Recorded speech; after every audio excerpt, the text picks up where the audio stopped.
বছরের রাজনীতিতে ত্রিপুরা সরকারের একজন মন্ত্রী হিসেবে শপথ গ্রহণ করল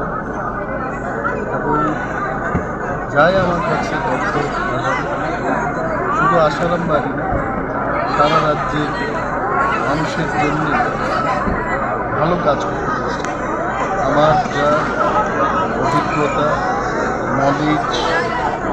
আমার হাতে যা সময় আছে সময় দিয়ে জনগণের জন্য লাভ হয় ভালো হয় সেই কাজে আসারাম বাড়ি সত্যি এখান থেকে প্রবীরবাবু এমএলএ ছিল, তারপরে এই বিধানসভা অপেক্ষিত অবশ্যই কয়েক বছরের মধ্যে যদি কাজ করার সুযোগটা পায় ঠিক